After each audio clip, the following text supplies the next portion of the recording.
Imagine कीजिए, एक तरफ बांग्लादेश की इंटरिम सरकार, जिसमें प्रोफेसर मोहम्मद यूनुस लीड कर रहे हैं, सोच रही है कि वो भारत को डिप्लोमेटिक और इंटरनेशनल प्रेशर से घेर लेगी। दूसरी तरफ इंडिया, जहां पीएम मोदी और फॉरेन मिनिस्टर जयशंकर के हाथों में एक ऐसा जियोपॉलिटिकल गेम चल रहा है जो ना सिर्फ बांग्लादेश बल्कि पूरे साउथ एशिया के पावर डायनामिक्स को रीडिफाइन कर सकता है। यह कहानी है एक एग्जाइल्ड लीडर शेख हसीना के स्टेटमेंट्स, इंटरपोल के रेड कॉर्नर नोटिसेस और इंडिया बांग्लादेश के बीच एक ट्रीटी की कॉम्प्लेक्सिटीज की। लेकिन इसमें ट्विस्ट यह है कि बांग्लादेश के पास लिमिटेड ऑप्शंस हैं और इंडिया अपनी स्ट्रेटेजिक सॉवरेंटी के साथ एक कदम आगे है। चलिए इस जियोपॉलिटिकल ड्रामे को नए अंदाज में, फ्रेश पर्सपेक्टिव के साथ और थोड़ी एक्स्ट्रा रिसर्च के साथ एक्सप्लोर करते हैं। बांग्लादेश की इंटरिम सरकार, जिसके चीफ एडवाइजर हैं Nobel laureate professor Mohammad Yunus, अब एक ऐसे मोड पर खड़ी है जहां उसका पेशेंस खत्म होता दिख रहा है। बात शुरू होती है शेख हसीना से, जो बांग्लादेश की फॉर्मर पीएम रही है और अब इंडिया में पॉलिटिकल असाइलम में है। हसीना अपनी पार्टी अवामी लीग के साथ बांग्लादेश के पॉलिटिकल लैंडस्केप की एक बड़ी शक्ति रही है। लेकिन 2024 के प्रोटेस्ट्स, जिनमें उनकी गवर्नमेंट के खिलाफ वायलेंट डेमोन्स्ट्रेशंस हुए, ने उन्हें देश छोड़कर इंडिया भागना पड़ा। यहीं से शुरू होता है असली ड्रामा। इंडिया में बैठकर हसीना लगातार बांग्लादेश के इंटरनल अफेयर्स पर स्टेटमेंट्स दे रही हैं, अपने सपोर्टर्स को मोबिलाइज कर रही हैं और इंटरिम गवर्नमेंट के खिलाफ ओपनली बोल रही हैं। यह बात ढाका के नए रूलर्स को बिल्कुल नहीं भा रही। उनका कहना है कि हसीना के स्टेटमेंट्स ना सिर्फ बांग्लादेश के माइनॉरिटीज के खिलाफ वायलेंस को भड़का रहे हैं, बल्कि इंटरिम गवर्नमेंट की लेजिटिमेसी को भी चैलेंज कर रहे हैं। लेकिन इंडिया का स्टैंस क्लियर है। हसीना को अपनी बात रखने की फुल फ्रीडम है और मोदी गवर्नमेंट इसमें कोई रोक नहीं लगा रही। इंटरिम गवर्नमेंट का फ्रस्ट्रेशन इसलिए भी बढ़ रहा है क्योंकि बांग्लादेश के इंटरनेशनल क्राइम्स ट्राइब्यूनल ने हसीना के खिलाफ मल्टीपल अरेस्ट वारंट्स इश्यू किए हैं। इनमें चार्जेस हैं serious murder, human rights violations और प्रोटेस्ट्स के दौरान प्रोटेस्टर्स की डेथ्स के लिए जिम्मेदारी। बांग्लादेश चाहता है कि इंडिया हसीना को तुरंत एक्स्ट्राडाइट करे, क्योंकि 2013 में दोनों देशों के बीच एक एक्स्ट्राडिशन ट्रीटी साइन हुई थी। इस ट्रीटी के मुताबिक अगर एक देश के पास वैलिड अरेस्ट वारंट है तो दूसरा देश क्रिमिनल को ट्रांसफर करने के लिए बाउंड है।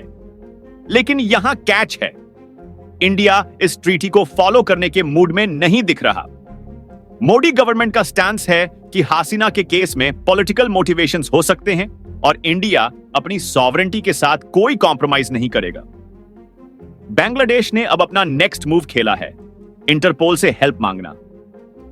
National central bureau of Bangladesh police ने इंटरपोल के थ्रू एक रेड कॉर्नर नोटिस के लिए फॉर्मल रिक्वेस्ट भेजी है, जिसमें हसीना के साथ 11 और अवामी लीग सपोर्टर्स के नाम हैं। लेकिन क्या यह मूव काम करेगा? चलिए और गहराई में जाते हैं।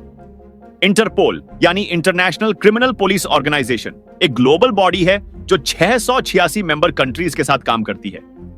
इसका हेडक्वार्टर्स फ्रांस के लायन में है और यह कंट्रीज के पुलिस फोर्सेस के बीच कोऑर्डिनेशन का काम करता है।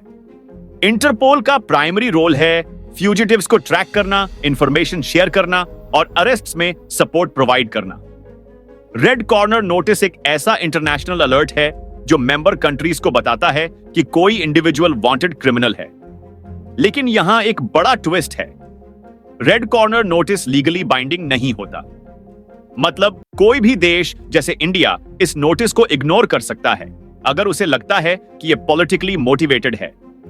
इंडिया का ट्रैक रिकॉर्ड भी यही दिखाता है, चाहे वो खालिस्तानी एलिमेंट्स हों या दाऊद इब्राहिम। इंडिया ने अपने खुद के रेड कॉर्नर नोटिस के बावजूद कई बार इंटरनेशनल कोऑपरेशन नहीं देखा। बांग्लादेश का सोचना है कि इंटरपोल के थ्रू 196 कंट्रीज का प्रेशर इंडिया पर डाल सकता है, लेकिन ग्राउंड रियलिटी अलग है। इंडिया के पास स्ट्रॉन्ग डिप्लोमेटिक क्लाउड है और साउथ एशिया में उसकी जियोपॉलिटिकल डोमिनेंस बांग्लादेश के लिमिटेड ऑप्शंस को और छोटा करती है। बांग्लादेश की इंटरिम गवर्नमेंट के पास इंडिया के सामने बहुत कम कार्ड्स हैं खेलने के लिए। इकोनॉमिकली बांग्लादेश हेविली डिपेंडेंट है इंडिया पर। आटा, चावल, बिजली और ट्रेड के लिए इंडिया एक लाइफलाइन है। गूगल और रीसेंट ट्रेड डेटा के मुताबिक इंडिया बांग्लादेश बायलैटरल ट्रेड 2023 से 24 में लगभग 12 अरब डॉलर का था और इंडिया बांग्लादेश का सबसे बड़ा एक्सपोर्ट पार्टनर है। ऐसे में इंडिया के खिलाफ कोई डायरेक्ट एक्शन लेना, जैसे ट्रेड रिस्ट्रिक्शंस या डिप्लोमेटिक बॉयकॉट, बांग्लादेश के लिए सेल्फ डिस्ट्रक्टिव होगा। दूसरी तरफ इंडिया का स्टैंस स्ट्रैटेजिक है। हसीना को शेल्टर देकर इंडिया ना सिर्फ अपनी डेमोक्रेटिक वैल्यूज को अपहोल्ड कर रहा है, बल्कि बांग्लादेश के इंटरनल पॉलिटिक्स में भी एक इनडायरेक्ट इन्फ्लुएंस रखता है। प्रोफेसर यूनुस के लिए यह एक नेशनल प्राइड का इश्यू बन गया है, क्योंकि बांग्लादेशी पब्लिक इसे उनकी लीडरशिप का फेलियर मानने लगी है। लेकिन यूनुस को यह भी पता है कि इंडिया के साथ डायरेक्ट कॉन्फ्रंटेशन उनके देश के लिए डिजास्टर्स हो सकता है। बांग्लादेश की इंटरिम गवर्नमेंट सोच रही है कि इंटरपोल के रेड कॉर्नर नोटिस के थ्रू वो इंडिया पर इंटरनेशनल प्रेशर क्रिएट कर सकती है। लेकिन यह एक ओवर एस्टिमेशन है। इंडिया का ग्लोबल स्टेज पर इंफ्लुएंस अब पहले से कहीं ज्यादा है। चाहे वो G20 हो, QUD या UN, इंडिया अपनी फॉरेन पॉलिसी को असर्टिवली पुश करता है। यूक्रेन वॉर के दौरान जब वेस्टर्न कंट्रीज ने इंडिया पर रशिया से ऑयल और वेपन्स खरीदने के लिए प्रेशर डालने की कोशिश की, इंडिया ने अपना स्टैंड क्लियर रखा। बांग्लादेश, जिसका ग्लोबल जियोपॉलिटिक्स में मिनिमल प्रेजेंस है, ऐसे में इंडिया को चैलेंज करने की पोजीशन में नहीं है। और इंटरपोल के रेड कॉर्नर नोटिसेस का हिस्ट्री भी यही दिखाता है कि जब केसेस पॉलिटिकली चार्ज्ड होते हैं, कंट्रीज अक्सर इन्हें इग्नोर कर देती हैं। एग्जाम्पल के लिए कनाडा और यूके ने इंडिया के इश्यू किए हुए कई रेड कॉर्नर नोटिसेस पर एक्शन नहीं लिया। बांग्लादेश का यह मूव ज्यादा सिंबॉलिक है, जो डोमेस्टिक ऑडियंस को दिखाने के लिए है कि गवर्नमेंट हसीना के खिलाफ एक्शन ले रही है। तो क्या इंडिया हसीना को बांग्लादेश के हवाले कर देगा? फिलहाल यह अनलाइकली लगता है। मोदी सरकार का फैसला हसीना को शेल्टर देने का ना सिर्फ मानवतावादी आधार पर है, बल्कि रणनीतिक भी। हसीना के साथ भारत के हिस्टोरिकली स्ट्रॉन्ग टाइज रहे हैं और अवामी लीग के रूल में इंडिया बांग्लादेश रिलेशंस ने कई माइलस्टोन्स अचीव किए, जैसे लैंड बाउंड्री एग्रीमेंट और काउंटर टेररिज्म कोऑपरेशन। हसीना को एक्स्ट्राडाइट करना इंडिया के लिए एक प्रेसिडेंट सेट कर सकता है, जो फ्यूचर में उसकी असाइलम पॉलिसी को वीकन कर सकता है। दूसरी तरफ बांग्लादेश की इंटरिम गवर्नमेंट की लेजिटिमेसी भी क्वेश्चनेबल है। रिपोर्ट्स के मुताबिक इंटरिम गवर्नमेंट एक केयरटेकर सेटअप है, जिसमें कोई डेमोक्रेटिकली इलेक्टेड लीडरशिप नहीं है।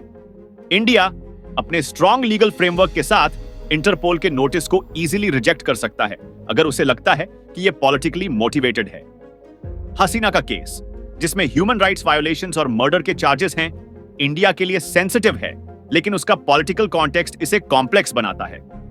यह सागा सिर्फ इंडिया और बांग्लादेश के बीच का मसला नहीं है, यह साउथ एशिया के पावर डायनामिक्स का एक हिस्सा है। बांग्लादेश की इंटरिम गवर्नमेंट चाहे जितना भी इंटरनेशनल प्रेशर बनाने की कोशिश करे, इंडिया का डिप्लोमेटिक और इकोनॉमिक डोमिनेंस इसे एक वन साइडेड गेम बनाता है। प्रोफेसर यूनुस, जो एक रिस्पेक्टेड ग्लोबल फिगर हैं, के लिए यह एक चुनौतीपूर्ण स्थिति है, क्योंकि उनकी नेतृत्व को घरेलू और अंतरराष्ट्रीय स्क्रूटिनी का सामना करना पड़ रहा है। लेकिन भारत के लिए यह एक अपॉर्चुनिटी है अपनी स्ट्रेटेजिक डेप्थ को और स्ट्रॉन्ग करने का। तो आपको क्या लगता है, क्या इंडिया को हसीना को शेल्टर देना चाहिए या बांग्लादेश के साथ एक्स्ट्रेडिशन ट्रीटी को फॉलो करना चाहिए? इस जियोपॉलिटिकल चेसबोर्ड पर इंडिया का अगला मूव क्या होगा? अपनी राय हमें जरूर बताएं। जियोपॉलिटिक्स में हर दिन एक नया ट्विस्ट आता है और इंडिया जैसे राइजिंग ग्लोबल पावर के लिए ये चैलेंजेस और अपॉर्चुनिटीज दोनों लाता है। अगर आपको ये एनालिसिस पसंद आया और आप इंडिया की फॉरेन पॉलिसी, डिफेंस और ग्लोबल अफेयर्स के बारे में ऑथेंटिक और सिंपल लैंग्वेज में अपडेट्स चाहते हैं, तो हमें सपोर्ट कीजिए, लाइक कीजिए, शेयर कीजिए और हमारे चैनल को सब्सक्राइब करना ना भूलिए। हर एक लाइक और सब्सक्राइब हमें और बेहतर कंटेंट लाने में हेल्प करता है।